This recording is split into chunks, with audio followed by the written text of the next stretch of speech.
इसमें देखिए 2021 में नील, कोई क्वेश्चन नहीं आया। इनका ट्रेंड ही आप नहीं बता सकते कि क्या आने वाला है क्या नहीं। 50% क्वेश्चन आपका इसी टॉपिक से, जेनेटिक्स एंड प्लांट ब्रीडिंग और बायोलॉजी से और आपके प्लांट फिजियोलॉजी से 24 क्वेश्चन अकेले आया था। हेलो एवरीवन, स्वागत है आप सबका मालवीय एकेडमी बीएचयू वर्ल्ड के ऑनलाइन प्लेटफॉर्म पर। मैं एग्रीकल्चर मेंटर नागेंद्र सर आप लोगों के स्वागत करता हूं आपके इस ऑनलाइन प्लेटफॉर्म पर। बच्चों, हम लोग एग्रीकल्चर सिलेबस को डिस्कस करने वाले हैं, जो कि बीएचयू बीएससी एग्रीकल्चर के एंट्रेंस में बीएचयू के सबसे बड़े एंट्रेंस एग्जाम का सिलेबस हम लोग देखने वाले हैं। ठीक है, क्योंकि ये एंट्रेंस आपका सबसे बड़ा पॉपुलेशन वाला एंट्रेंस है, जिसमें सबसे ज़्यादा बच्चे अप्लाई करते हैं। आप लोग भी इसके एक पार्ट होंगे और हम लोग इसी के डिटेल्स में जानने वाले हैं कि बीएचयू एंट्रेंस में और बीएचयू से रिलेटेड बीएससी एग्रीकल्चर के जितने भी सिलेबस हर एक यूनिवर्सिटी के हैं, उन सभी के एंट्रेंस के बारे में हम लोग डिस्कस करने वाले हैं। ठीक है, चलिए स्टार्ट करते हैं आज का वीडियो। सबसे पहले मैं आपको ये बता देना चाहता हूँ कि जो हम लोगों का टॉपिक है जनरल एग्रीकल्चर से हम लोग शुरुआत करने वाले हैं।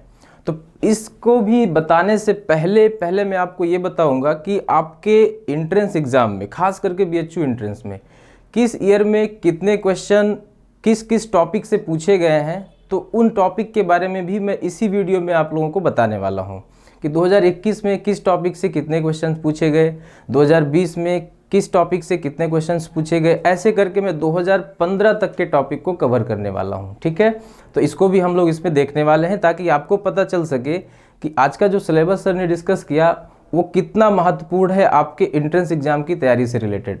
ठीक है, तो आज का हम लोग सिलेबस स्टार्ट करते हैं कि क्या क्या आपको पढ़ना है। पहले इसको हम लोग देख लेते हैं। देखिए, सबसे पहला टॉपिक हम लोगों का है जनरल एग्रीकल्चर का।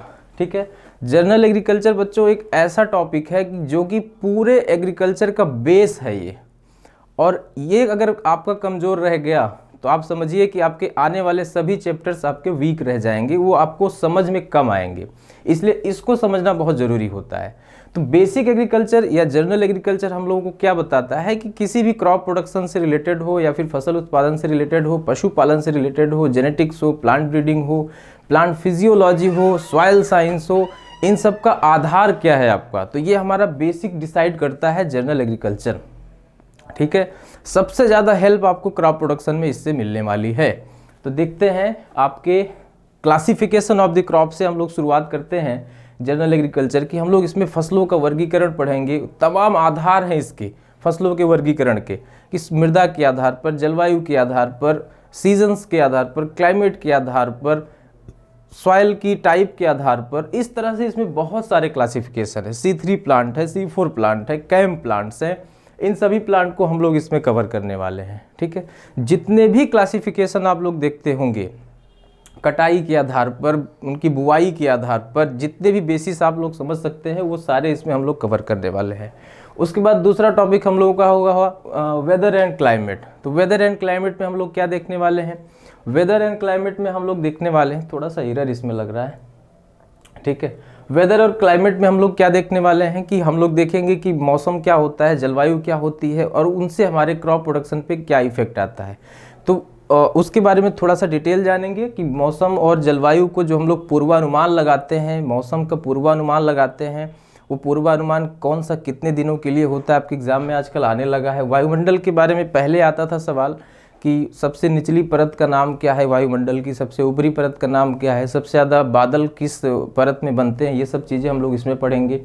मानसून में हम लोग पढ़ेंगे कि भारत में मानसून कब कब आते हैं, किस सीज़न में कौन सा मानसून आता है। अगर खरीफ सीज़न है तो उस मानसून को क्या कहते हैं, बाकी जो साल भर बारिश होती रहती है उस किस मानसून के अंतर्गत रखा जाता है।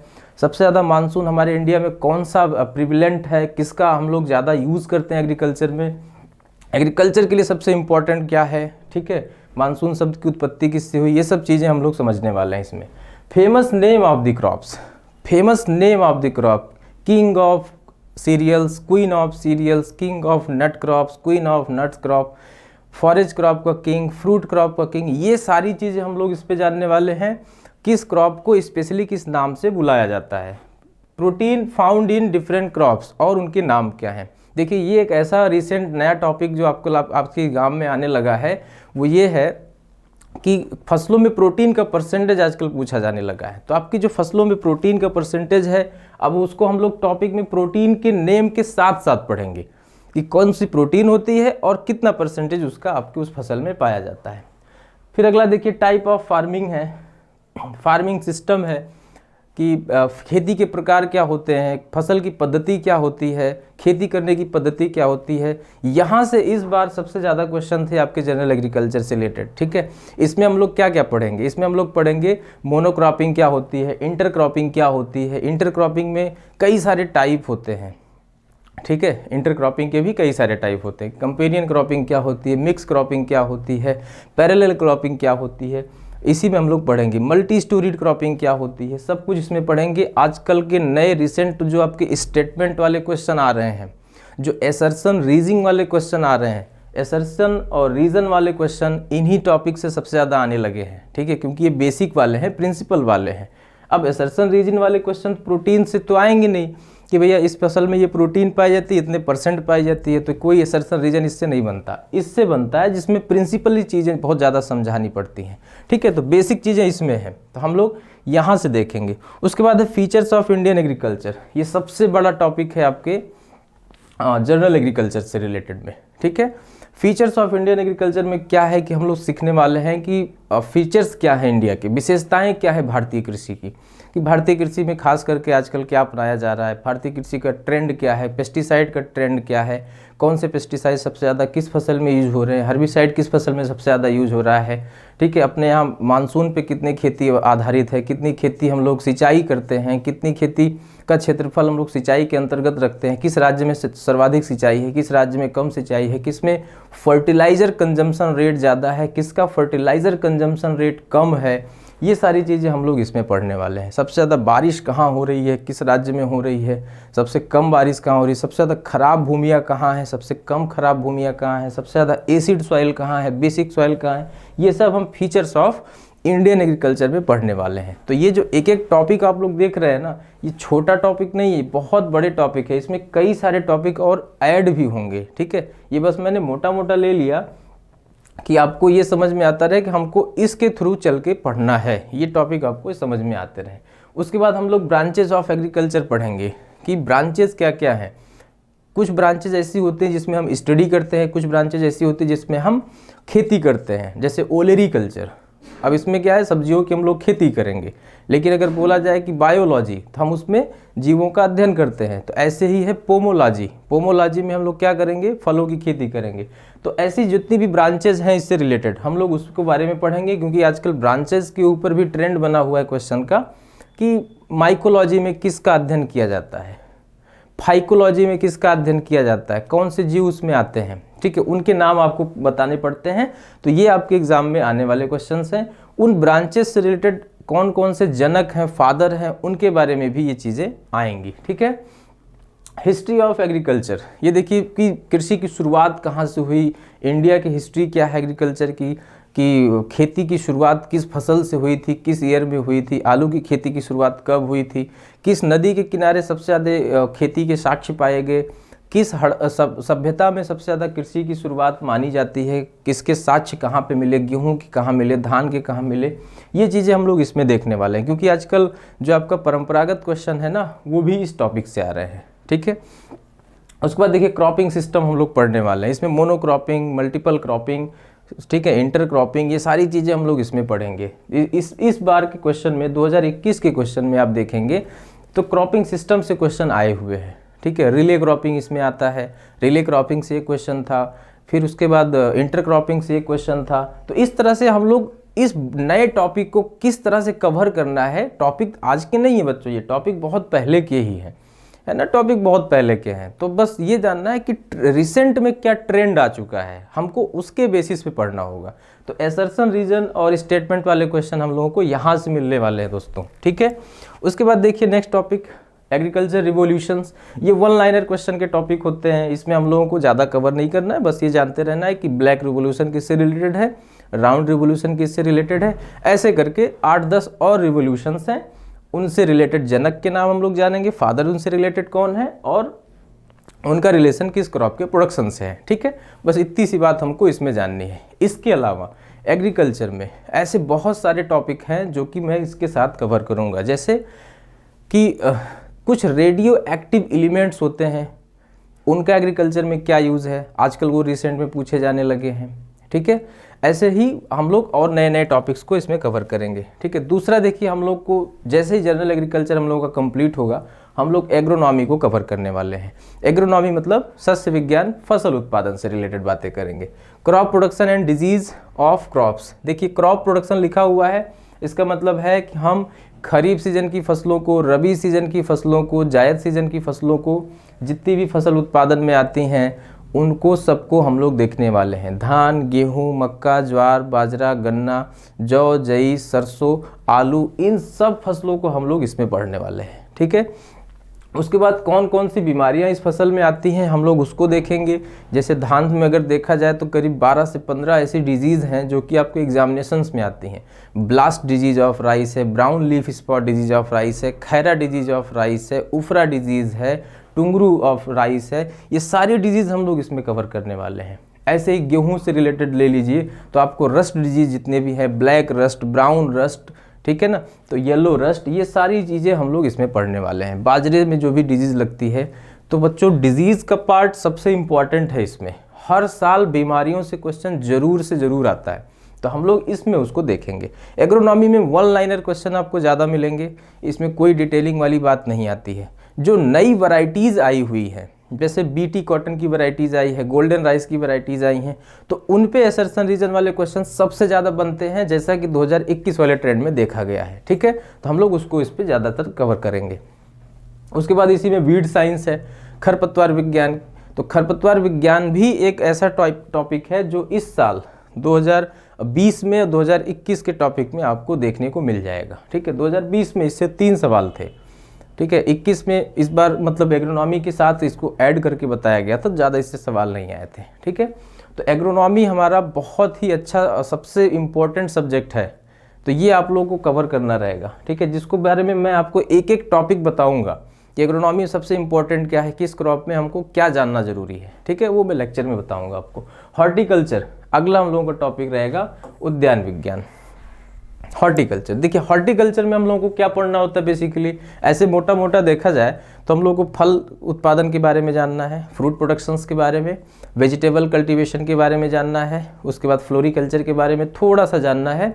तो ये हमारा 3 मेजर टॉपिक होता है। उसी के साथ लेकिन रिलेटेड है क्या क्या, एक तो आपका सेरिकल्चर रिलेटेड है, दूसरा एपीकल्चर और तीसरा मशरूम पालन। ये सारी चीज़ें हमको जाननी पड़ेगी। लेकिन ये सब कुछ पढ़ने से पहले हम लोग को क्या कवर करना होगा, हॉर्टिकल्चर का बेसिक्स कवर करना होता है। ठीक है, तो क्लासिफिकेशन हम लोग इसमें पढ़ेंगे, उसके बाद टाइप ऑफ फ्रूट्स पढ़ेंगे, एडिबल पार्ट क्या होता है फ्रूट्स के, डिजीज़ कौन सी लगती हैं, सबसे इम्पॉर्टेंट तो यही है। आपको जितने भी क्वेश्चन हॉर्टिकल्चर से, जैसे 2021 में 7 क्वेश्चन हॉर्टिकल्चर से पूछे गए, तो 7 क्वेश्चंस में से 2 क्वेश्चन तो डिजीज से रिलेटेड थे, बाकी तो आपके क्रॉप प्रोडक्शन से थे। ठीक है, तो क्लासिफिकेशन में हम लोग क्या पढ़ेंगे, पॉलीएम्ब्रियोनिक फ्रूट क्या होते हैं, किस फैमिली से कौन सा फ्रूट बिलोंग्स करता है, किसी फ्रूट्स का एडिबल पार्ट क्या है, उसमें क्या पार्ट उसका एडिबल है, क्या पार्ट नॉन एडिबल है, इकोनॉमिक पार्ट क्या होता है। ठीक है, ये सब सारी चीज़ें हम लोग पढ़ेंगे। कौन सा फ्रूट ट्रॉपिकल क्लाइमेट का है, कौन सा सब ट्रॉपिकल क्लाइमेट का है, कौन सा टेम्परेट क्लाइमेट का है, किसका नेचर कैसा होता है, कौन सा एसिडिटी देता है, कौन सा बेसिक होता है, किस फ्रूट में कौन सा एसिड पाया जाता है, ये सारी चीज़ें हम लोग आपके बेसिक हॉर्टिकल्चर में पढ़ने वाले हैं। ठीक है, ये जो डिजीज़ एंड डिसऑर्डर्स वाला पार्ट है बच्चों, ये सबसे खास होता है। ठीक है, क्योंकि डिजीज़ और डिसऑर्डर में आपके पास हॉर्टिकल्चर क्रॉप में मिनिमम 1 से 2 क्वेश्चन आने ही आने, और डिजीज़ तो ऐसा है ही कि हमेशा पूछा गया सवाल है। ठीक है, तो डिजीज़ हम लोग कवर करेंगे इस टॉपिक में। उसके बाद देखिए हॉर्टिकल्चर के जो फलों का उत्पादन है वो पोमोलॉजी में आता है, ओलेरीकल्चर सब्जियों की खेती, फ्लोरिकल्चर फूलों की खेती। तो इसमें देखिए फलों में हम लोग क्या क्या पढ़ने वाले हैं। फलों में हम लोग बच्चों ये पढ़ने वाले हैं कि आम की खेती, अमरूद की खेती, केले की खेती, इन सब के बारे में, उनकी रिसेंट वैरायटीज़ कौन सी आई हैं, कौन सी वैरायटी किस क्षेत्र के लिए उगाई जाती है, जो भी स्पेसिफिक क्वेश्चन आपके एग्जाम में आते हैं। ठीक है, उसको हम लोग इसमें पढ़ने वाले हैं। जैसे लास्ट ईयर आपके क्वेश्चन में जो भी 2020-2019 में ट्रेंड में आते थे, इसमें हाइब्रिड वैरायटियों के नाम पूछे जाते थे वैरायटीज़ से। ठीक है, तो उसको यहाँ पे हम लोग डिस्कस करेंगे। ओलेरी कल्चर में जो रिसेंट ट्रेंड है वो क्या है, वो वैरायटी से रिलेटेड है, सीड रेट से रिलेटेड है, वन लाइनर क्वेश्चन इसमें से आते हैं। ठीक है, इसमें सब वन लाइनर क्वेश्चन आएंगे। देखिए इस बार फ्लोरिकल्चर से एक क्वेश्चन आए थे, ठीक है, तो उसमें क्या आया था कि रोज़ में विंटरिंग के से रिलेटेड क्वेश्चन आया था, गुलाब में। तो 4-5 फसलें हैं जो फ्लावर्स में रिलेटेड हैं, उसको हम लोग कवर करेंगे इसमें। ठीक है, तो ये बहुत ही इंपॉर्टेंट टॉपिक है जो कि आपके हॉर्टिकल्चर से रिलेटेड टॉपिक में है। ये सबसे ज़्यादा इंपॉर्टेंट है क्योंकि इसमें जो क्वेश्चन आएंगे वो क्वेश्चंस आपके 7 से 8 क्वेश्चन आते हैं आउट ऑफ 50। तो इसको आप लोग ध्यान से समझिएगा। उसके बाद एपी कल्चर है जो कि मधुमक्खी पालन से रिलेटेड है, यहाँ से ज़्यादा क्वेश्चन अभी तक नहीं देखे गए। उसके बाद मशरूम है। ठीक है, अब देखिए अगला जो हम लोगों का टॉपिक होगा वो होगा एनिमल हस्बेंड्री, जो कि आपके क्वेश्चंस पेपर में सबसे ज़्यादा वेरिएबल टॉपिक्स में ये है। वेरिएबल टॉपिक्स का मीन्स क्या हुआ, कभी आता है कभी पूरा का पूरा स्किप हो जाता है। तो ऐसे टॉपिक को भी हम छोड़ सकते नहीं है क्योंकि हमें नहीं पता कि किस वर्ष में ये क्वेश्चंस आने वाले हैं। ठीक है, तो इसलिए हमको एनिमल हस्बेंड्री एंड डेयरिंग ये पूरा पढ़ना पड़ता है। पशुपालन जितना भी होता है वो हमको पढ़ना है। इसमें हमको पढ़ना क्या है, खास करके इस टॉपिक में आप लोगों को जितनी भी लाइव स्टॉक्स होते हैं, पशुपालन जिसका हम लोग करते हैं, ठीक है, जिसे पशुधन कहा जाता है, उन पशुधन का हम लोग क्या करेंगे, उनका डोमेस्टिकेशन करते हैं। जैसे भैंस है, भेड़ है, बकरी है, मुर्गी है, गाय है, ठीक है, इन सब का जो हम पालन करते हैं तो उनकी क्या क्या ब्रीड्स हैं, मतलब नस्लें कौन कौन सी होती हैं, वहाँ से क्वेश्चन आपके एग्जाम में पूछे जाते हैं। किसी के दूध में कितना % वसा है या प्रोटीन है, उससे रिलेटेड क्वेश्चन पूछे जाते हैं। ब्रीड्स में हाइब्रिड ब्रीड्स, जो देसी जो हम लोग की गाय होती हैं उनकी प्रजातियों के बारे में, हाइब्रिड जो होती हैं जिनको हाइब्रिड क्रॉस करके बनाया गया है, जो विदेशी नस्लें होती हैं उनको, ये सभी इस टॉपिक से रिलेटेड नए क्वेश्चंस होते हैं जो कि आपके ट्रेंड में हमेशा रहे हैं। ठीक है, उसके बाद राशन से आता है, ड्राई मैटर कितने % पाया जाता है चारे वाली फसलों में, इसमें से कौन सी चारे वाली फसल है, इससे रिलेटेड इस पे से क्वेश्चन आते हैं। राशन में कि हरे चारे कितने देने चाहिए, सूखे चारे किस रेशियो में खिलाने चाहिए हमको पशुओं को, तो यहाँ से वो क्वेश्चन आते हैं। ठीक है, दाने में कितने % प्रोटीन होती है, किसमें DCP ज़्यादा पाया जाता है, किसमें नहीं पाया जाता है, ये सारे सवाल यहाँ से होते हैं। उसके बाद देखिए डिजीज़ इन लाइव स्टॉक्स, ये तो सबसे मेजर इम्पॉर्टेंट है। मतलब हर साल यहाँ से अगर एनिमल हस्बेंड्री आया है तो डिजीज़ वाला पार्ट ज़रूर आता है कि भाई खुरपका मुंहपका रोग किससे पाया जाता है, फुट एंड माउथ डिजीज़। तो viral born disease, bacterial born disease सबसे ज़्यादा इसमें से आती हैं। पोल्ट्री वाले में देखोगे तो पोल्ट्री में सबसे ज़्यादा एलिमेंट की कमी से होने वाले रोग है और वायरल डिजीज़ हैं। जैसे FMD है आपका, वो गाय भैंस से रिलेटेड हो गए, खास करके भैंस में। ठीक है, लेकिन अगर आप देखोगे कि चिकन पॉक्स वगैरह हो गया तो मुर्गियों में सबसे खास देखा जाता है। ठीक है, वैसे ही देखा गया आपका रानीखेत डिजीज़ वायरल डिजीज़ है। उसके बाद कॉक्सीडियोसिस है, इसमें बहुत सारी पैराकेरेटोसिस है, बहुत सारी डिजीज़ है जो कि पोल्ट्री से रिलेटेड है, तो वो चीज़ें हम लोग उसमें देखेंगे। तो मतलब इस टॉपिक से क्वेश्चन तय है आने। अगर एनिमल हस्बेंड्री आया तो डिजीज़ ज़रूर आएगा। ठीक है, उसके बाद टेस्ट कौन कौन से होते हैं, जैसे बेलास्टा टेस्ट है, हंसा टेस्ट है, ब्यूटारोमीटर टेस्ट है, लैक्टोमीटर टेस्ट है, ये सारे टेस्ट इसमें आते हैं। ये बहुत ही इंपॉर्टेंट टॉपिक है आपका, विभिन्न टेस्ट जो जितने भी आपको देखे जाते हैं। ठीक है, इसमें आपको जैसे प्रोटीन का टेस्ट करना है या फैट का टेस्ट करना है, मिलावट का पता लगाना, ये सारी चीज़ें इसमें परफॉर्म कराई जाती हैं। उसके बाद पशुओं पे आधारित विभिन्न मेले, ये भी एक अच्छा टॉपिक है। पिछले कई सारे वर्षों में पूछा गया, 2015 में, 2016 के टॉपिक्स में आप लोग देखेंगे तो पूछा गया है कि मालेगांव किस पशु के मेले के लिए बहुत अच्छा माना जाता है। तो इस तरह से आते थे कि घोड़े के लिए, ऊँट के लिए, गाय के लिए, भैंस के लिए, इन सब पे आधारित जो मेले लगाए जाते हैं भारत में, अलग अलग जगहों पे लगते हैं, उनसे आते हैं क्वेश्चन। उसके बाद है टर्मिनोलॉजीज़, पशुपालन में प्रयोग होने वाली कौन कौन सी शब्दावलियाँ होती हैं। जैसे अगर आपसे बात कर दिया है कि लैक्टोमीटर, आपको ये बताना है इसके बारे में कि लैक्टोमीटर क्या है, या फिर लैक्टेशन पीरियड क्या है, गेस्टेशन पीरियड क्या है, हीट पीरियड क्या है, गाय से भैंस से, इन सब के लाइफ साइकिल से रिलेटेड ये सब सारी चीज़ें हैं, तो उसमें ये टॉपिक आता है। ठीक है, उसके बाद देखिए मिल्क एंड मिल्क प्रोडक्ट्स, सबसे लास्ट जो इसका टॉपिक लिखा हुआ नीचे, मिल्क एंड मिल्क प्रोडक्ट्स, दूध एवं दुग्ध उत्पाद, जितना % इन सभी टॉपिक्स का था उतना इस अकेले टॉपिक का है मिल्क एंड मिल्क प्रोडक्ट्स में, कि मिल्क की क्या प्रॉपर्टीज़ होती हैं, फिजिकल प्रॉपर्टी, केमिकल प्रॉपर्टी की फिजिको केमिकल प्रॉपर्टी, मिल्क का पीएच के बारे में, डेंसिटी के बारे में, उसके शुद्धता के बारे में, उसका रिफ्रैक्टिंग पॉइंट कितना है, उसमें कितने परसेंट कंपोजिशन क्या है दूध का। कंपोजिशन के साथ साथ उसमें पूछा जाने वाला जो सबसे अच्छा सवाल होता है कि प्रोटीन का परसेंट क्या है और कौन सी प्रोटीन पाई जाती है दूध में, भैंस के दूध में कौन सी प्रोटीन, गाय के दूध में कौन सी प्रोटीन। वसा के बारे में पूछा जाता है कि सबसे ज़्यादा फैट का परसेंट किस दूध में पाया जाता है, किस ब्रीड में सबसे ज़्यादा वसा पाई जाती है। ठीक है, ये सभी एक कॉमन सवाल होते हैं। बहुत ही बढ़िया से ये टॉपिक आपको पढ़ना है। उसके बाद मिल्क प्रोडक्ट जितने भी होते हैं कि दूध में पाए जाने वाले प्रोडक्ट्स में, जैसे पनीर है, मिल्क प्रोडक्ट मतलब क्या हुआ, जो हम लोग खाते पीते हैं, मिठाई वगैरह जो भी बनती है उससे, या फिर पनीर खाते हैं, मक्खन खाते हैं, घी खाते हैं, दही खाते हैं। तो ये इस टॉपिक में आएगा कि दही में कितना परसेंट प्रोटीन है, पनीर में कितना परसेंट प्रोटीन है, कितने परसेंट वसा है। ये टॉपिक हम लोगों को यहाँ से देखने को मिलते हैं, जो कि लास्ट ईयर में भी हम लोग को मिला हुआ सवाल है।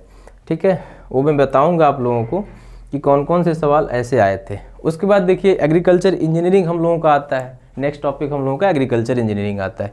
इसमें हम लोग पढ़ेंगे आयरन, लोहे और लोहे के प्रकार पढ़ेंगे। क्यों? क्योंकि भाई एग्रीकल्चर इंजीनियरिंग है तो कृषि में प्रयोग होने वाले जो ट्रैक्टर हैं, हल हैं, बुआई की मशीन है, कटाई की मशीन है, ये सभी चीज़ें तो आयरन से ही बनेंगी। तो इसलिए आयरन पढ़ना बहुत ज़रूरी होता है। तो आयरन के बारे में पढ़ेंगे। फिर विभिन्न प्रकार के हल के बारे में पढ़ेंगे कि हल क्या होते हैं, हल के प्रकार क्या होते हैं, हल जो है वो किस खेत में कौन से हल का यूज किया जाता है। टाइप ऑफ प्लाविंग हम लोग पढ़ने वाले हैं। जुताई के प्रकार हम लोग पढ़ेंगे। ठीक है, कि फसलों में जुताई कैसे होती है। टीलेज हम लोग पढ़ेंगे। टीलेज इसमें पढ़ना होता है कि भू परिष्करण क्या है। यहाँ से क्या क्वेश्चन आता है, यहाँ से क्वेश्चन ये आता है कि भू परिष्करण क्या है, टीलेज क्या है। तो टीलेज में प्राइमरी और सेकेंडरी टीलेज होता है, तो उनमें डिफरेंस आता है कि बताइए कल्टीवेटर प्राइमरी टीलेज है या जो है हैरो प्राइमरी टीलेज है, हैंड हो क्या है, या फिर आपका जितने भी प्लैंकर होते हैं, पाटा लगाने वाले इम्प्लीमेंट्स हैं, उन सब में पूछा जाएगा कि क्लासिफिकेशन में कि प्राइमरी टिलेज इम्प्लीमेंट का नाम बताइए, सेकेंडरी टिलेज इम्प्लीमेंट का नाम बताइए। ठीक है, अब अगला टॉपिक है आपका ट्रैक्टर। ट्रैक्टर से जो सवाल आते हैं, रिसेंटली जो सवाल आए हैं 2018, 19, 20 तक, उसमें क्या आए थे कि ट्रैक्टर में पूछा जाता है टायर्स के बारे में, ट्रैक्टर में पहिए के बारे में पूछा जाता है, उसमें गियर्स के बारे में पूछा जाता है, क्लच के बारे में, उसके इंजन के बारे में पूछा जाता है, कितने हार्स पावर के ट्रैक्टर सबसे ज़्यादा यूज़ किए जा सकते हैं, उसमें फ्रैक्शन क्या होता है, उसमें जो खिंचाव होता है ट्रैक्टर का, ड्राफ्ट ऑफ इम्प्लीमेंट्स होता है, वो सब सारी चीज़ें इसमें बताएंगे हम लोग ट्रैक्टर के साथ जो है। ठीक है, पुल्ली क्या होती है, पुल्ली का वर्क क्या होता है, ये चीज़ें हम लोगों को ट्रैक्टर में पढ़नी है। ये इंजीनियरिंग है इसलिए इसमें सारी चीज़ें हम पढ़नी पड़ती हैं। सोइंग एंड सोइंग इम्प्लीमेंट्स हमको पढ़ने। बुआई किससे करते हैं, बुआई के लिए यंत्र कौन कौन से होते हैं। जैसे इससे क्या क्वेश्चन आए हुए हैं आपके एग्जाम में, इससे क्वेश्चन जो आया हुआ है वो आता है आपका कि जैसे गेहूं में पूछा गया था कि डिबलर क्या है, डिबलर एक सोइंग इम्प्लीमेंट्स है। इस तरह से इस बार आया था कि कटिंग के लिए इम्प्लीमेंट्स का नाम बताना है, हार्वेस्टिंग के लिए इम्प्लीमेंट्स का नाम बताना है, बुआई के लिए इम्प्लीमेंट्स का नाम बताना है। तो रिसेंट जो 2021 में सवाल आए हैं वो इससे आए हैं, सोइंग इम्प्लीमेंट से। एक क्वेश्चन आया था उसमें मैचिंग टाइप था, तो मैचिंग टाइप इसमें करना था आपको। हार्वेस्टिंग इम्प्लीमेंट से क्वेश्चन इसी बार मैचिंग टाइम वाले में ही पूछा गया था। ठीक, उसके बाद देखिए सबसे मतलब कि वेटेज वाला टॉपिक है आपका ये genetics and plant breeding. Genetics and plant breeding में हम लोगों को क्या पढ़ना होता है। हम लोग सबसे पहले तो ये शुरुआत करेंगे बॉटनी से इसमें। ठीक है, बॉटनी से शुरुआत करेंगे। बॉटनी के बाद हम लोग उसमें सीड पढ़ेंगे, फ्रूट पढ़ेंगे। ये सारी चीज़ें पढ़ने के बाद, प्लांट के सारे पार्ट पढ़ने के बाद उसकी फिजियोलॉजी पढ़ेंगे और जेनेटिक्स के बारे में पढ़ते हैं। तो क्योंकि इस पर जेनेटिक्स पहले आ गया तो हम लोग जेनेटिक्स देखते हैं। इसमें आनुवंशिकी होती क्या है उसको पढ़ने वाले हैं। मेंडल इसके फादर माने जाते हैं, तो मेंडल के नियम्स क्या क्या हैं, उन्होंने क्या क्या नियम बताए, उस नियम का आपके एग्रीकल्चर में जो भी यूज़ है वहाँ से क्वेश्चन ज़रूर आता है। उसके बाद जीन एंड जीन इंट्रैक्शन, ये सबसे खतरनाक टॉपिक रहा है। जब भी जेनेटिक्स आया है एक जीन इंट्रैक्शन जरूर पूछा है। जीन इंट्रैक्शन क्या होता है कि आपस में जीन का जो इंट्रैक्शन होता है उसी को हम लोग बोलते हैं। तो किस रेशियो में कितना जीन पाया जाता है वो आपके एग्जाम में पूछा जाता है कि भैया मेंडेलियन रेशियो जो आपका है उसके आधार पे कि मोनो हाइब्रिड, डाई हाइब्रिड क्या होता है, डुप्लीकेट जीन एक्शन क्या होता है, सप्लीमेंट्री जीन एक्शन क्या होता है, ठीक है, कम्प्लीमेंट्री जीन एक्शन क्या होता है, इनहिबिटरी जीन एक्शन क्या होता है। ये जो टॉपिक है ना बहुत खास टॉपिक है, यहाँ से सवाल आते ही थे अभी रिसेंट ईयर में जेनेटिक्स में इस टॉपिक से नहीं आया है, लेकिन 2020 से और उसके पहले बहुत क्वेश्चन आए थे। ठीक, एन्यूप्लॉइडी, ये तो लगातार क्वेश्चन पूछा गया था।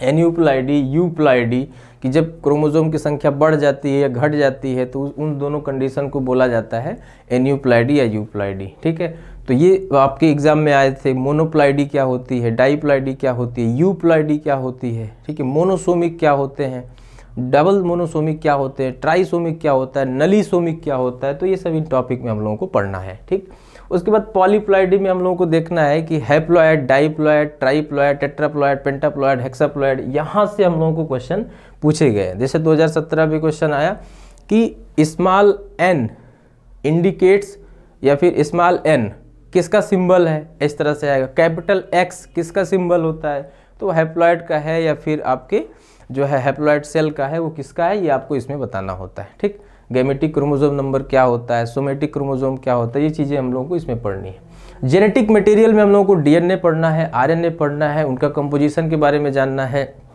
उनके कंपोजिशन में शुगर कौन कौन सी पाई जाती है, उनमें कंपोजिशन में कि नाइट्रोजनस बेस कौन से होते हैं, पिरिमिडिन होते हैं या प्यूरिन होते हैं।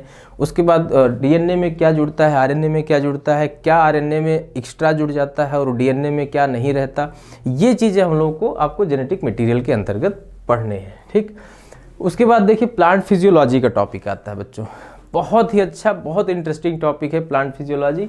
हम लोग पौधे कैसे पानी को एब्जॉर्ब करते हैं, ये सब सारी चीज़ें इसमें पढ़ते हैं। उसके बाद पौधों में पानी का ट्रांसपोर्टेशन किस टिश्यू के द्वारा होता है, ये हम लोग पढ़ेंगे। डिफ्यूजन, ऑस्मोसिस, इम्बिबिशन, गटेशन, इतनी सारी प्रक्रियाओं के द्वारा पौधों में पानी या फिर फूड मटेरियल या फिर जितने भी अंदर उनके भोजन पदार्थ बन रहे हैं उनका ट्रांसलोकेशन होता है, उन सब चीज़ों को पढ़ेंगे। इससे रिलेटेड क्वेश्चन आते थे पहले कि ऑस्मोसिस के एग्जाम्पल दे दिए गए कि 15% शुगर में अगर किशमिश को डुबोया जाता है तो क्या फ़र्क पड़ेगा, ये सब क्वेश्चन इससे आते हैं। ठीक है, पौधे जड़ के माध्यम से, जड़ों से कैसे भोजन का और पानी का अवशोषण किस प्रक्रिया से करते हैं, ये सब क्वेश्चन आएगा। सीड किस तरह से अपना अवशोषण करता है पानी का, उससे आएगा। जब एक्स्ट्रा पानी हो जाता है पौधे में तो लिक्विड के रूप में जो पानी निकलता है वो ये होता है। इस तरह से क्वेश्चन आपके एग्जाम में पूछे जाते हैं। गटेशन से रिलेटेड 2018-19 में देखिएगा आपको मिलेगा। गटेशन प्रक्रिया क्यों होती है, तो एक्सेस रूट प्रेशर की वजह से होती है, इस तरह से आएगा। उसके बाद एंजाइम्स के उनके फंक्शन पढ़ेंगे, प्रोटीन उनके फंक्शन पढ़ेंगे, प्रोटीन के टाइप पढ़ेंगे हम लोग। ठीक है, उसके बाद प्लांट फिजियोलॉजी में सबसे इम्पोर्टेंट, सबसे ज़्यादा इम्पोर्टेंट ये वाला टॉपिक होता है कि पौधों में वाष्पोत्सर्जन की क्रिया क्या होती है, पौधों में प्रकाश संश्लेषण, रेस्पिरेशन, सबसे इम्पोर्टेंट तो ये। प्लांट ग्रोथ रेगुलेटर, हर साल का एक नया टॉपिक रहता है इससे। फलों को पकाने वाला हार्मोन, ठीक है, फलों को सूखने से बचाने वाला हार्मोन, पौधों को प्रतिरोधी बनाने वाला हार्मोन, फूलों की संख्या, पुष्पों की संख्या, जड़ों की वृद्धि कराने वाला हार्मोन, कटिंग में हार्मोन का कौन सा यूज होता है, ये सारे टॉपिक यहाँ से आते हैं। बहुत ही खास है, हर साल के एक क्वेश्चन यहाँ से होते हैं।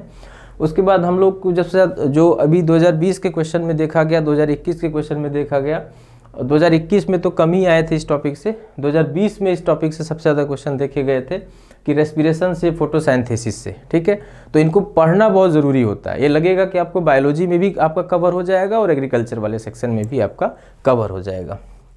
उसके बाद देखिए सॉइल साइंस का हमारा टॉपिक आता है। सॉइल साइंस में हम लोग देखेंगे तो मिट्टी बनती कैसे है, मिट्टी के बनने के कौन कौन से मिनरल्स होते हैं, उनके टूटने के बाद वेदरिंग क्या होती है मिट्टी की, वेदरिंग के बाद कौन कौन से फैक्टर काम करते हैं, एक्टिव फैक्टर क्या होते हैं, पैसिव फैक्टर कौन कौन से होते हैं, वो हम लोग पढ़ेंगे। फिर सॉइल के बारे में पढ़ेंगे, सॉइल की ओरिजिन कैसे हुई है, सॉइल होती क्या है, सॉइल की प्रॉपर्टीज़ क्या होती हैं, सॉइल का फॉर्मेशन कैसे होता है, सॉइल का क्लासिफिकेशन क्या है, किस बेसिस पे क्लासिफिकेशन किया गया, सॉइल के ऑर्डर्स कौन कौन से हैं, जैसे अल्फी सॉइल है, इस तरह से कई सारे ऑर्डर्स हैं, 8 ऑर्डर हैं, 12 ऑर्डर तक हैं इसमें, इनको हम लोग पढ़ेंगे।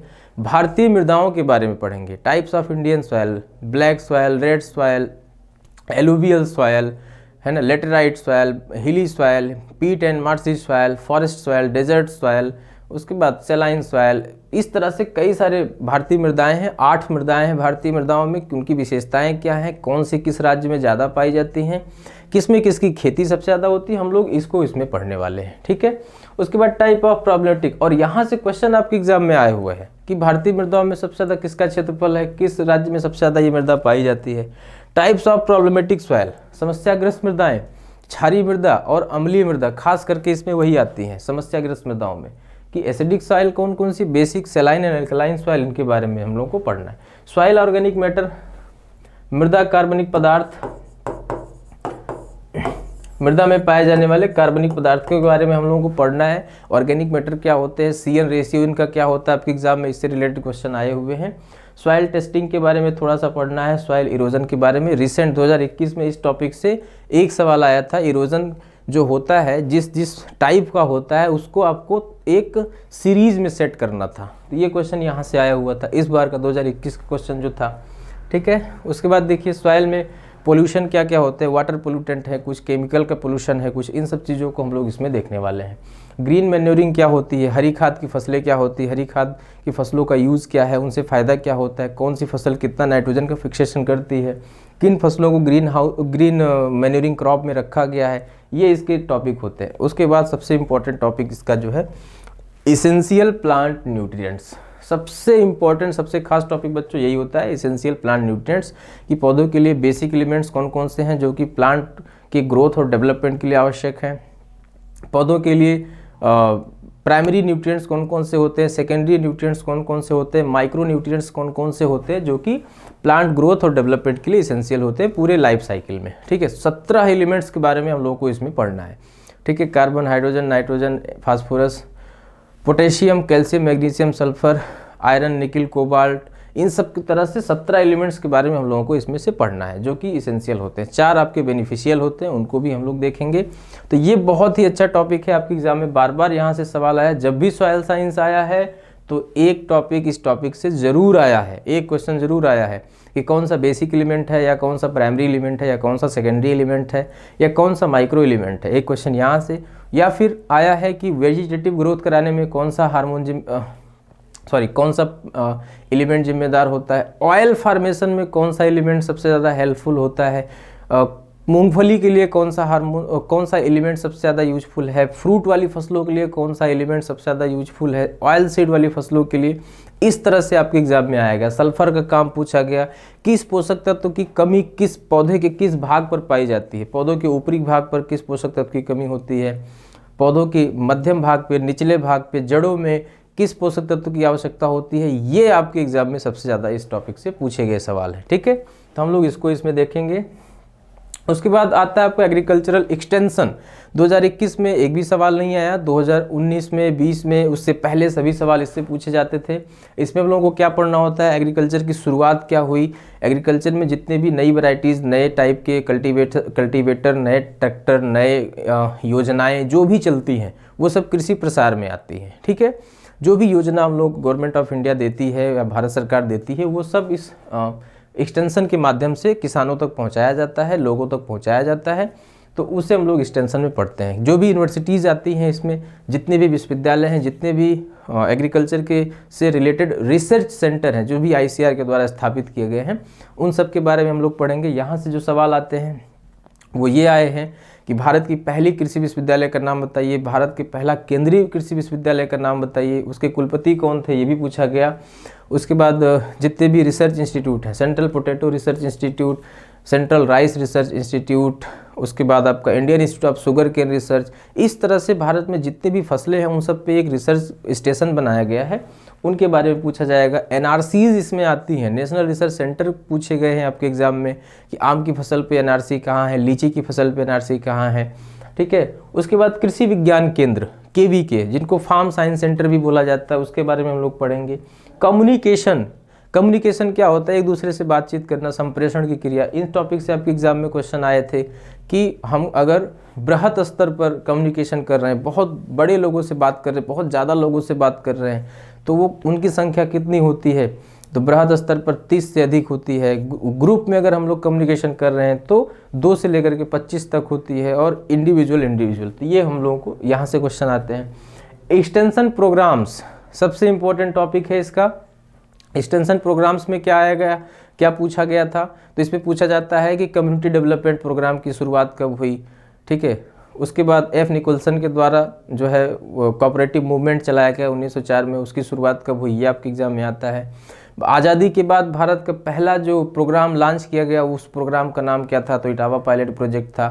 केवीके की शुरुआत कब हुई थी, एनईएस की शुरुआत कब हुई थी, आईआरडीपी, आईएडीपी, इन सब की शुरुआत कब हुई। उसके बाद आपका एनएआईएस, नेशनल एग्रीकल्चर इंश्योरेंस स्कीम, ये सब सारी चीज़ों की शुरुआत कब हुई, विभिन्न प्रोग्राम की शुरुआत का वर्ष पूछा जाता है आपके एग्जाम में, ठीक है। तो वो इस टॉपिक से आता है। तो ये हमारा एग्रीकल्चर एक्सटेंशन का टॉपिक है, ठीक। उसके बाद इकोनॉमिक्स 2021 का सबसे ज़्यादा वेटेज वाला क्वेश्चन, 6 क्वेश्चन इस टॉपिक से और 6 के 6 स्टेटमेंट वाले, एसर्शन रीजन वाले, सबसे खास टॉपिक इन्होंने बना दिया था इस बार, ठीक है। तो ये वही इकोनॉमिक्स है जिसने इस बार का पेपर टफ किया है। तो हम लोग देखिए इसमें क्या क्या कवर करने वाले हैं। पहले तो एक जनरल इकोनॉमिक्स के बारे में हम लोग पढ़ेंगे कि उसका बेसिक इकोनॉमिक्स का मतलब क्या होता है, उसमें कौन कौन से टर्मिनोलॉजी यूज होती हैं। उसके बाद मार्केट पढ़ेंगे, मार्केट के टाइप पढ़ेंगे। इस बार ओलिगोपॉली मार्केट से आपके एग्जाम में क्वेश्चन आए हुए थे, ठीक है, एसर्शन रीजन में, कि अगर ओलिगोपॉली स्टेटमेंट वाइज में भी क्वेश्चन आए हुए थे, ठीक है। तो डिमांड एंड सप्लाई क्या होती है, डिमांड एंड सप्लाई के नियम से रिलेटेड एक क्वेश्चन आपका आया था एसर्शन और रीजन में। तो ये समझ के चलिए आपका ये जो इकोनॉमिक्स है जब भी आएगा तो वन लाइनर क्वेश्चन को छोड़ करके ये स्टेटमेंट में ही आएगा, क्योंकि ये सब प्रिंसिपल के आधारित क्वेश्चन होते हैं। तो हम लोग इसमें जितने भी टॉपिक हैं उसको देखेंगे।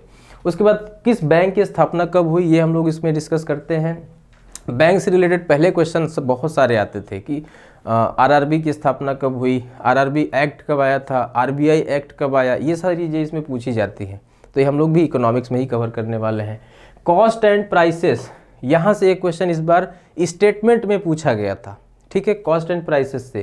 तो ये सभी टॉपिक्स जो हैं आपके बड़े क्वेश्चन वाले टॉपिक्स हैं, वन लाइनर इसमें कवर होगा और आपके जितने भी स्टेटमेंट और एसर्शन रीजन वाले क्वेश्चन होंगे वो इससे आएंगे।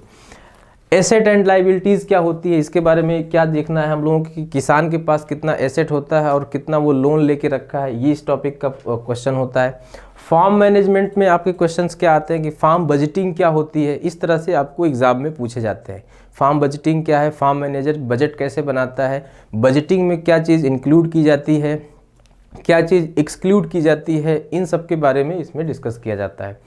इलास्टिसिटी ऑफ प्राइस, मूल्य या जो मूल्य की लोच होती है, इसमें क्या आता है आपको कि मार्केट में किसी चीज़ की अगर सप्लाई हम बढ़ा देते हैं तो प्राइस पे क्या इफेक्ट आता है, अगर हम लोग सप्लाई को मेंटेन रखते हैं तो प्राइस पे क्या इफेक्ट आता है, अगर डिमांड बढ़ती है तो प्राइस पे क्या इफेक्ट आता है। ये सारी चीज़ें हम लोग इसमें पढ़ने वाले हैं। यहाँ से आपके स्टेटमेंट वाले और एसर्शन रीजन वाले क्वेश्चन पूछे जाते हैं। कॉस्ट प्रिंसिपल्स, लागत के क्या सिद्धांत हैं, तो इसमें आपको 3 तरह का सिद्धांत पढ़ना है। कॉफ डगलस का सिद्धांत पढ़ना है जो कि आपके लिए एग्जाम में सबसे ज़्यादा इंपॉर्टेंट है, उसका फार्मूला, ठीक है। तो यहाँ से जो रिलेटेड आपके इस बार के क्वेश्चंस थे या आने वाले क्वेश्चंस होंगे वो सब बड़े क्वेश्चंस ही होंगे और सबसे ज़्यादा प्रिंसिपल वाले टॉपिक हैं ये। तो इसको पढ़ना बहुत ही अच्छा रहेगा आपके एग्ज़ाम के लिए 2022 के एंट्रेंस के लिए, ठीक है। उसके बाद नेक्स्ट हम लोगों का रहेगा इंटमोलॉजी, ठीक। इंटमोलॉजी में क्या पढ़ते हैं हम लोग, इंसेक्ट्स की प्रॉपर्टीज़ पढ़ते हैं, इंसेक्ट क्या होता है, उनके इंसेक्ट ऑर्डर्स क्या होते हैं, वेजिटेबल में, फ्रूट्स में, क्रॉप्स में लगने वाले सभी इंसेक्ट के बारे में हम लोग पढ़ेंगे। इस बार इस टॉपिक से जितने भी क्वेश्चन आए वो इंसेक्ट के सिम्टम से पूछे गए थे, इंसेक्ट के ऑर्डर से पूछे गए थे। तो ये ट्रेंड रहा है अभी तक का, ठीक है। तो वेजिटेबल्स में कौन कौन से इंसेक्ट लगते हैं, क्रॉप्स में, फ्रूट क्रॉप्स में कौन कौन से इंसेक्ट लगते हैं, इन सब चीज़ों को हम लोग देखेंगे। उसके बाद स्टोर ग्रेन पेस्ट आते हैं, कुछ जो अनाज भंडारित कर दिए जाते हैं उसमें कौन कौन से इंसेक्ट अटैक करते हैं, जैसे खपड़ा बीटल है जिसको गांव में घुन कहा जाता है, ऐसे कुछ क्वेश्चन इसमें से पूछे जाते हैं। डिजीज ट्रांसमिटिंग इंसेक्ट वेक्टर, किस बीमारी को कौन सा इंसेक्ट है जो कि ट्रांसमिट करने का काम करता है, जैसे मलेरिया है तो आपका एनाफिलीज मच्छर है वो ट्रांसमिट करने का काम करता है। अब व्हाइट फ्लाई के बारे में हम लोग पढ़ेंगे कि व्हाइट फ्लाई किस डिजीज़ को ट्रांसमिट करती है, जितनी भी वायरल डिजीज़ है उनको ट्रांसमिट करती है। एफिड किसको ट्रांसमिट करता है, वायरल डिजीज़ को ट्रांसमिट करता है, उस डिजीज़ का नाम क्या है, किस क्रॉप में वो ट्रांसमिट करेगा, ये सारी चीज़ें आपको डिजीज़ ट्रांसमिटिंग इंसेक्ट वेक्टर के टॉपिक में हम लोग पढ़ेंगे। पेस्टिसाइड क्या है, उनका कंट्रोल कैसे करेंगे इंसेक्ट्स का। पेस्टिसाइड से आपके एग्जाम में क्वेश्चन पूछे जाते हैं कि डीडीटी की खोज किसने की थी, बोर्डो मिश्रण की खोज किसने की थी, ये किस कैटेगरी में रखे गए हैं, इंसेक्टिसाइड हैं या फंजीसाइड हैं या बैक्टीरिसाइड हैं, ये सारे क्वेश्चन आपके एग्जाम में आएंगे। कंट्रोल एंड मैनेजमेंट से आपके एग्जाम में क्वेश्चन आता है कि ट्री बैंडिंग किस क्रॉप में की जाती है, क्यों की जाती है। तो जो भी मैनेजमेंट होता है, मैनेजमेंट आपका 3-4 टाइप से किया जाता है। कल्चरल मैनेजमेंट है, उसके बाद मैकेनिकल मैनेजमेंट है, फिजिकल मैनेजमेंट है, बायोलॉजिकल मैनेजमेंट है और केमिकल मैनेजमेंट सबसे लास्ट में आता है। तो सबसे रिलेटेड एक एक क्वेश्चन बन के आता है, ठीक है। कल्चरल में पूछा जाता है खास करके ट्री बैंडिंग मैंगो में की जाती है, फ्रूट बैगिंग किस में किया जाएगा, ट्रैप क्रॉप क्या होती है, लाइट ट्रैप्स क्या होते हैं, एनपीवी वायरस जो कि आजकल रिसेंट 2021 का क्वेश्चन था, चने में एनपीवी वायरस का यूज होता है, ठीक है, पॉड बोरर को कंट्रोल करने के लिए। तो ये कंट्रोल आपके एग्जाम का क्वेश्चन बन के आएगा। तो एंटोमोलॉजी बहुत ही इंपॉर्टेंट सेक्शन है आपके एग्जाम का, ठीक। उसके बाद सबसे हम लोगों का एंटोमोलॉजी में और क्या बचता है, प्लांट पैथोलॉजी। ये सबसे लास्ट टॉपिक है आज का, प्लांट पैथोलॉजी आपके सिलेबस का। प्लांट पैथोलॉजी में क्या हम लोगों को पढ़ना होता है कि पौधों में लगने वाली बीमारियां कौन कौन सी हैं, एजेंट कौन कौन से जो कि डिजीज़ को फैलाने का काम करते हैं। एक आपका होता है कि जो पैथोजेंस होते हैं, एक फंजाई हो सकता है, वायरस हो सकता है, बैक्टीरिया हो सकता है, निमेटोड हो सकता है, प्रोटोजोआ हो सकते हैं। तो इन्हीं के बारे में हम लोग पढ़ते हैं। तो इसमें जनरल टर्म कौन कौन से यूज होते हैं, ये इसमें टॉपिक में आपको पढ़ना होता है, जहाँ से आपके एग्जाम में क्वेश्चन अभी तक नहीं आते हैं, ठीक है। लेकिन आते कहाँ से हैं, यहाँ से। Classification of pathogen, fungi, bacteria, virus, mycoplasma, nematodes, इन सब के बारे में पूछा जाता है आपके एग्जाम में। इनसे कौन कौन सी डिजीज़ फैलती है, या पूछ लिया गया कि आपको बताना है कि मोज़ेक डिजीज़ किस एजेंट के द्वारा लगने वाली डिजीज़ है, या फिर ब्लास्ट डिजीज़ किस एजेंट के लगने वाला डिजीज़ है, या रस्ट डिजीज़ है तो किस एजेंट से होती है, वो आपको इसमें बताने की ज़रूरत है, ठीक। तो यहाँ से क्वेश्चन आते हैं आपके एग्जाम में। डिजीज़ इन एग्रोनॉमिक क्रॉप्स, इस बार के ट्रेंड में देखा गया है तो वन लाइनर क्वेश्चंस इसमें ज़्यादा आते हैं। डिजीज़ से रिलेटेड क्वेश्चन जितने भी होंगे, वन लाइनर क्वेश्चन इसमें ज़्यादा आते हैं। तो इसमें बहुत ज़्यादा आपको असर्शन रीजन के टाइप में सोचने की ज़रूरत नहीं होती है, ठीक। उसके बाद फ्रूट्स एंड वेजिटेबल क्रॉप्स में कौन सी डिजीज़ लगती हैं, ये सब आपको उसी फ्रूट और वेजिटेबल के कल्टीवेशन के साथ हम लोग इसको डिस्कस करने वाले हैं। इस बार एक नया टॉपिक आपको देखने को मिलेगा, लेकिन ये बहुत ही इंपॉर्टेंट टॉपिक है। अगर हॉर्टिकल्चर के 7 सवाल आए थे, उसमें 2 सवाल आपके डिजीज़ से थे। एग्रोनॉमी के अगर 10 सवाल आए थे, उसमें 1 सवाल 2 सवाल आपके डिजीज़ से थे, ठीक है। अगर एनिमल हस्बेंड्री में 8 सवाल आए थे, तो उनमें से आपके 2 सवाल उनके डिजीज़ में, बीमारियों से होने वाली जितने भी पैथोजन हैं उनके बारे में पूछा गया, ठीक है। तो ये आपके लिए बहुत ही इंपॉर्टेंट हो जाता है प्लांट पैथोलॉजी। उसके बाद देखिए लास्ट टॉपिक है इसका, डिसऑर्डर इन क्रॉप प्लांट्स। किस प्लांट में किस कमी की वजह से, किस एलिमेंट की कमी की वजह से कौन सा सिम्टम बनता है, तो वो डिसऑर्डर की कैटेगरी में रखा जाता है। तो वहाँ से आपके एग्जाम में ये सवाल बन के आते हैं कि खैरा डिजीज़ है तो जिंक की कमी से है, ब्रॉन्जिंग इन गुआवा है जिंक की कमी से है। लास्ट ईयर में जो क्वेश्चन आए थे कि व्हाइट बर्ड ऑफ मेज जिंक की कमी से, ये सब कुछ डिसऑर्डर में आते हैं। तो ये आपके एग्जाम में पूछे जाने वाले ट्रेंड हैं। आइए हम लोग अब आगे देखते हैं, और सबसे बड़ा एनालिसिस आप लोगों को दिखाने वाले हैं पूरे यूट्यूब पर, ठीक है। ये आपको मालवी एकेडमी की तरफ से दिखाया जा रहा है और कहीं आपको शायद नहीं मिलने वाला है। इतना बड़ा रिसर्च आपको कि किस ईयर में कितना क्वेश्चन पूछा गया था, किस किस टॉपिक से कितने क्वेश्चन आए थे, वो सब हम लोग इसमें अभी देखने वाले हैं। देखिए पहला topic, general agriculture, agronomy and weed science. इन तीनों टॉपिक से मिला करके लास्ट ईयर जितने भी क्वेश्चन आए हैं 2015 तक, वो देखते हैं हम लोग। तो 2021 में 10 टॉपिक आए थे इन तीनों टॉपिक को मिला करके, ठीक। 2020 में देखिए 14, 19 में 22, 18 में 14 क्वेश्चन आए थे, और 2017 में बच्चों 2 बार आपके बीएसयू बीएससी एग्रीकल्चर का एग्ज़ाम हुआ था। एक बार हुआ तो कुछ टाइम मैनेजमेंट उसमें गड़बड़ हो गया था प्रिंट में, तो उन्होंने फिर से दोबारा कराया। तो पहली बार जो कराया था उसमें 13 क्वेश्चन जनरल एग्रीकल्चर से, दोबारा कराया फिर से 13 क्वेश्चन जनरल एग्रीकल्चर से। 16 में देखिए 7 क्वेश्चन और 2015 में 12 क्वेश्चन। तो इस तरह के ट्रेंड में आप लोगों को देखने को मिलेगा। सॉइल साइंस में देखिए इस बार सबसे ज़्यादा क्वेश्चन सॉइल साइंस से रहे हैं, 10 क्वेश्चन पूरे के पूरे टॉपिक में। सबसे ज़्यादा क्वेश्चन आपको सॉइल साइंस से देखने को मिला है, 10 क्वेश्चन। उसके बाद देखिए 2020 में 8, 19 में 2, 2018 में 4, इस तरह से 2017 में 8, 9, 16 में 5, 2015 में 4 क्वेश्चन। तो ये जो आपको ट्रेंड आपको दिख रहा है, ये आपको क्या बताने की कोशिश कर रहा है कि किसी भी टॉपिक से क्वेश्चंस कम या ज़्यादा हो सकते हैं, लेकिन ऐसा भी नहीं है कि कोई टॉपिक आपके लिए कम इम्पोर्टेंट है, सब कुछ इम्पोर्टेंट है। ठीक है, तो पूरा आपको पढ़ना आपको पूरा पड़ेगा। Genetics and plant breeding, botany and plant physiology, ये सभी टॉपिक को अगर मैं ऐड कर दूं तो देखिए 2021 में 7 क्वेश्चन आए थे, 2020 में 14 क्वेश्चन, 2019 में 3 क्वेश्चन, 18 में 5 क्वेश्चन, 17 में 11, रिवाइज्ड में 6, 2016 में 11 और 2015 में अकेले 50% क्वेश्चन आपका इसी टॉपिक से, जेनेटिक्स एंड प्लांट ब्रीडिंग और बायोलॉजी से और आपके प्लांट फिजियोलॉजी से 24 क्वेश्चन अकेले आया था। ये ट्रेंड रहा है, तो किसी को आपको फिक्स क्वेश्चन नहीं मान के चल सकते हैं। 2014 के पहले क्या था कि हर सेक्शन से 8-8 क्वेश्चन का ट्रेंड था, लेकिन 2014 के बाद से अभी जो ट्रेंड आपको दिख रहा है वो यही है।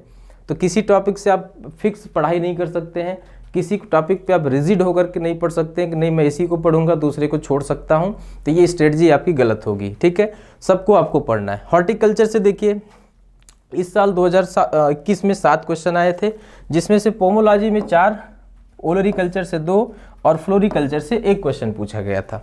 ठीक है, इसके पहले का टॉपिक आप देख सकते हैं। नेक्स्ट में देखिए एग्रीकल्चर इंटोमोलॉजी से इस बार 7 क्वेश्चन आए बच्चों।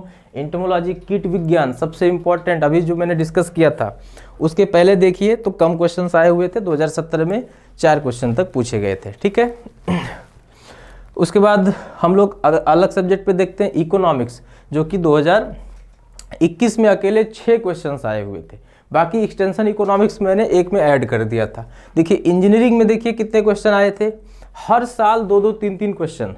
ठीक है, जो कि आपके बहुत इंपॉर्टेंट क्वेश्चन आते हैं। 2021 में 3, 20 में 2, 19 में 3, 18 में 4।